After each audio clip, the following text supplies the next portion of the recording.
He crosses the finish line. He thinks he's done it. Third to second, maybe even a shot at the win, and then, in the space of a single radio call, it's gone. 29 spots gone. 27 points gone. And the man who could have defended him doesn't. Instead, on a microphone, in front of every fan, he explains, calmly, logically, why it happened the way it did. This isn't a story about a bad finish. This is a story about what happens when a team owner picks the rulebook over his own driver. The place is Echo Park Speedway, and the race is the Quaker State 400, run in the early hours of a Monday morning after a lengthy rain delay pushed it deep into overtime. The driver is Bubba Wallace, running third on the final lap behind Ryan Blaney and Carson Hocevar.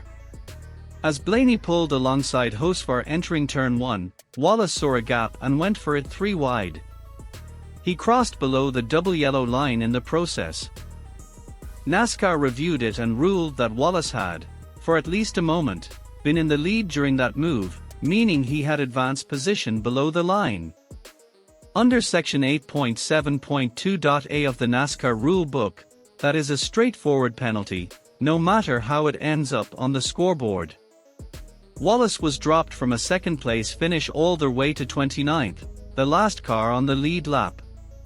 It cost him 27 championship points in a single decision. Wallace didn't accept it quietly. The rule says advancing your position, which I did not do, he told reporters after the penalty was issued. I stayed third, and I was all over the brakes to make sure I did not advance. His team pulled telemetry, reviewed it with crew chief Charles Denny and competition director Dave Rogers, then spent the 20-minute protest window arguing the case directly with NASCAR officials. According to NASCAR Vice President of Racing Communications Mike Ford, the team's conduct throughout was respectful. Their argument didn't change the outcome. If you're new to this channel, this is exactly the kind of story we break down every week, the stuff that doesn't get explained anywhere else. We're closing in on our next subscriber milestone here at NASCAR Track Report, so if you want to be part of that, hit subscribe now, because this Toyota storyline is only getting messier from here.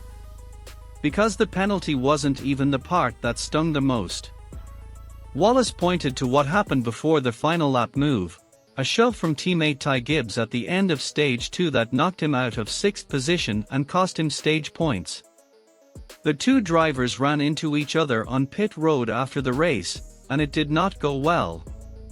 I just said lift, Wallace recalled. I said there's an opportunity to give, and you didn't.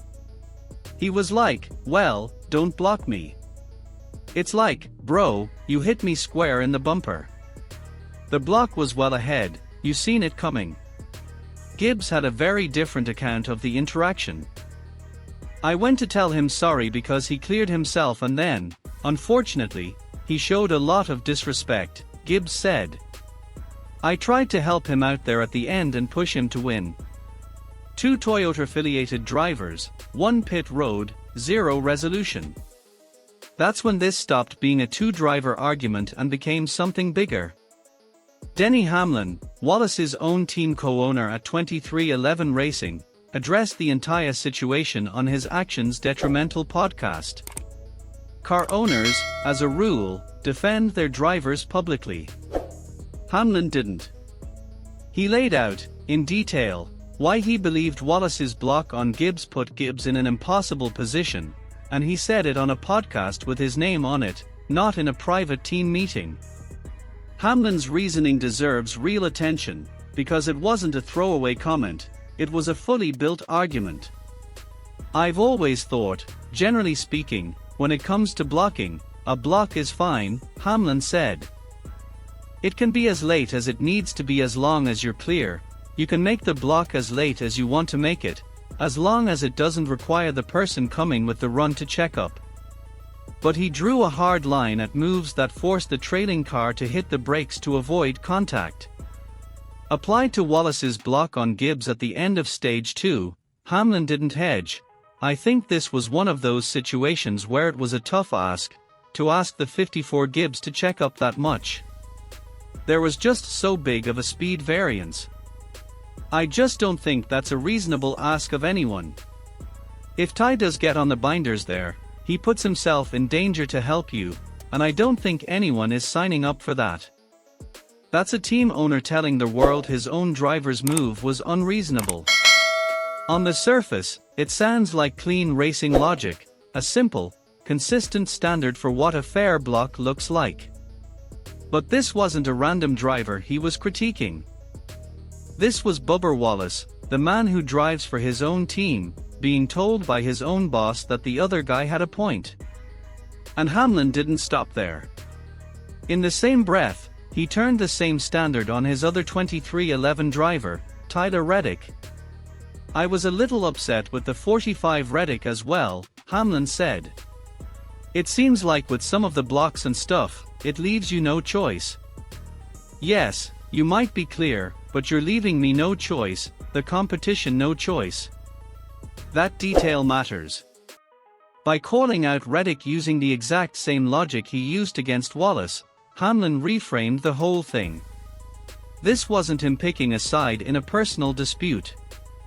This was him applying a policy, consistently, even when it meant criticizing two of his own cars in the same conversation. So the real question isn't whether Hamlin was right about the physics of a block.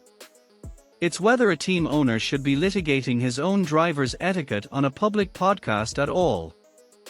Is that honest coaching, or is that undermining the guys who drive for him, in front of the entire NASCAR audience? There's a bigger layer sitting underneath all of this, too. NASCAR's Toyota camp, 2311 Racing, Joe Gibbs Racing, and their affiliated teams, has long operated on an unwritten manufacturer alliance, where drivers are expected to help each other with drafting pushes and protect each other's track position when the outcome doesn't cost them a win. Ty Gibbs drives for Joe Gibbs Racing. Bubba Wallace and Tyler Reddick drive for 2311. Different teams, same manufacturer, same informal code. When Wallace says Gibbs owed him a lift, and Hamlin publicly sides with Gibbs instead, that unwritten alliance gets tested in front of every fan watching. This isn't just a 2311 locker room issue anymore. It's a crack in how Toyota's teams are expected to treat each other on track, aired out loud, by one of the sport's most influential team owners.